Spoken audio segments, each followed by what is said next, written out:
క్రీస్తునాథుని యందు మిక్కిలిగా ప్రేమింపబడుతున్న ప్రియ క్రైస్తవ విశ్వాసులారా, మన జీవితానికి నిజమైన యజమాని ఎవరు అని ప్రశ్నించుకుంటే ఈనాటి మొదటి పఠనంలో యెహెజ్కేలు ప్రవక్త ఒక రాజును ఉద్దేశించి మాట్లాడుతున్నాడు. ఆ రాజుకు అధికారం ఉంది, సంపద ఉంది, ప్రతిభలు కూడా ఉన్నాయి. కానీ వీటితో పాటు అతని మనసులో గర్వం కూడా ఉంది. మన జీవితంలో కూడా మనకు డబ్బు, పేరు, ఐశ్వర్యం, ప్రతిభలు ఇంకా ఎన్నెన్నో ఉన్నాయి.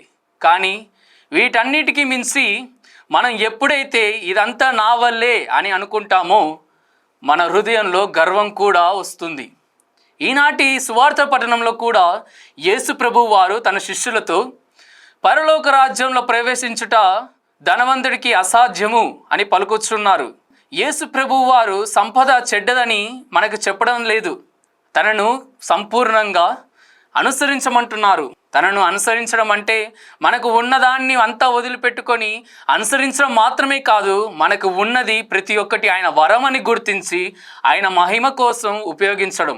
నీ జ్ఞానం దేవుని కోసం ఉపయోగించు, నీ సంపద ఇతరుల మేలు కోసం ఉపయోగించు, నీ ప్రతిభ ఇతరుల సేవ కోసం ఉపయోగించు, నీ సమయం దేవునికి, నీ కుటుంబానికి ఉపయోగించు, నీ జీవితం దేవునికి సంపూర్ణంగా అర్పించు. ఎప్పుడైతే ఇవన్నీ చేస్తావో నీ మనస్సులో ఆ గర్వం అనే ఆ దుహంకారాన్ని తీసివేసి మంచి హృదయాన్ని దేవుడు మీకు అనుగ్రహిస్తాడు. కావున మన మనసులో ఉన్న ఆ గర్వాన్ని తీసివేయమని, పరలోక రాజ్య స్థాపనకై నిరంతరం తప్పించే భాగ్యాన్ని దయచేయమని ప్రార్థించుకుందాం.